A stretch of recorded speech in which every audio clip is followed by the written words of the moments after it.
সত্য কথা বললে একটু নামাজ কলমা পড়লে তো আমগুলো এমনি জামাত শিবির ট্যাগ দিয়ে জেলে ঢুকে দিচ্ছে। সে তো বাটপার, সে সিটার। যাদের টাকাগুলা যারা কোনো বেনিফিট পায় নাই, এই টাকাগুলো সিটিংবাজি করে সে নিয়ে গেছে। দ্বাদশ জাতীয় সংসদ নির্বাচনের আগে কিংস পার্টি হিসেবে আবির্ভূত হয় বাংলাদেশ জাতীয়তাবাদী আন্দোলন বিএনএম। 2023 সালের 10 আগস্ট নির্বাচন কমিশনে আনুষ্ঠানিকভাবে নিবন্ধন হয় দলটির। হাসিনার অবৈধ নির্বাচনকে বৈধতা দিতে তৈরি হওয়া প্রথম কিংস পার্টি হল বিএনএম, যার কার্যক্রম চলছিল ক্ষমতা ছেড়ে পালানো আওয়ামী লীগের অর্থে, যাদের দায়িত্ব ছিল বিএনপিকে বিভক্ত করা। কিন্তু সেই মিশনে ব্যর্থ হয় দলটির নেতারা। এখন অনেকটাই নিষ্ক্রিয় এই দলের কার্যক্রম।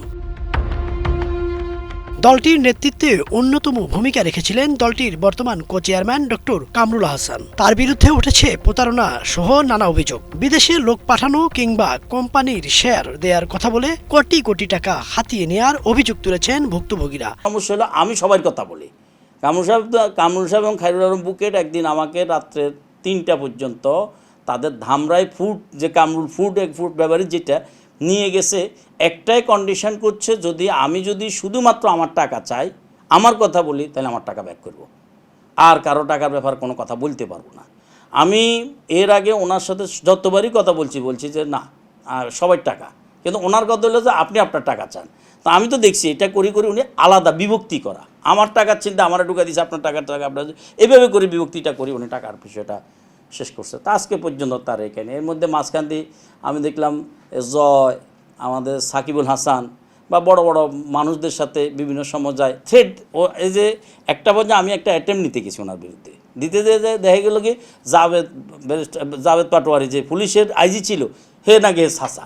তখন তো এমনি আমরা কেউ সত্য কথা বললে একটু নামাজ কলমা পড়লে তো আমগুলো এমনি জামাত শিবির ট্যাগ দিয়ে জেলে ঢুকে দিচ্ছে। তো এই ভয়ে কোনো কিছু নিজে নিলে জাত বাসানো একটা টাপ ছিল, অনেকটাই টাইপে। তো এই জন্য কামরুল ব্যাপারে আর কোনো ধরনের কোনো অ্যাকশানে বা কোনো ইয়েতে যায় নাই। বর্তমান সরকারের আমলেও বহাল তবিয়তে কামরুল হাসান। সরকারের বিভিন্ন পদস্থ কর্মকর্তার সঙ্গে বৈঠক করে তা নিয়মিত সামাজিক যোগাযোগ মাধ্যমে প্রকাশ করে নিজেকে জাহির করছেন বলেও অভিযোগ রয়েছে। কিছুদিন আগে হঠাৎ করে মিডিয়াতে দেখতেছে ডক্টর ইউনূসের সাথে বসে উনি আবার ওনার বিজনেস, বাহরাইন, কাতার, বিভিন্ন মানুষ, বড় বড় শেখদের সাথে, আরবের, তাদের সাথে বসে বিভিন্ন ধরনের মিটিং করে এই অবস্থানে চলে যেতে চাচ্ছে। আমরা এই প্রত্যন্ত অঞ্চল থেকে গরুর মাংসটা সরবরাহ করে ঢাকা সিটি সহ অন্যান্য সিটিতে সুপার শপগুলোতে দেওয়ার উদ্দেশ্যে আমরা এই ব্যবসাটা শুরু করি। এটাতে ভালো একটা বেনিফিট ছিল, ঠিক আছে। এইভাবে আমরা ডক্টর কামরুল হাসান, ওনার সাথে আমরা সংশ্লিষ্ট হই। সব মিলে প্রায় 1,25,00,000 টাকার কাছাকাছি, কম বেশি। ওনার যে ইমপ্রেশনটাই ছিল অনেক আতঙ্ক হওয়ার মতো, ওনার ধারে কাছে যাওয়ার মতো কারো অবস্থা ছিল না। আপনি হয়তো দেখবেন মিডিয়াতে আছে, উনি দেখা যাচ্ছে যে ওই যে সজীব জয়ের সাথেও বিজনেস করতো, ছবি দেখাইতো, তারপরে বিভিন্ন আইটি খাতে ব্যবসার কথা বলছে। সম্প্রতি কামরুলের বিরুদ্ধে মুখ খুলতে শুরু করেছে ভুক্তভোগীরা। এরই মধ্যে রাজধানীর ক্যান্টনমেন্ট থানায় একটি চাঁদাবাজি মামলা হয়েছে তার বিরুদ্ধে।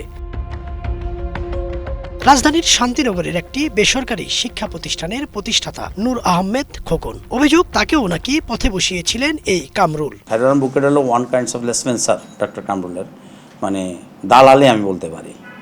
এই লোকটাই মূলত টোটাল নাটের গুরু ছিল কামরুলকে বেনিফিটেড করার জন্য। একদিন দেখছি যে হলুদ ক্যাবে করে দুজন লোক আসে, আমরা বসে রয়েছি, দেখি যে আসে সার বলতেছে। তা আমি জিজ্ঞাসা ভাই কে, র্যাবের কর্নেল আর কি হলো ক্যাপ্টেন।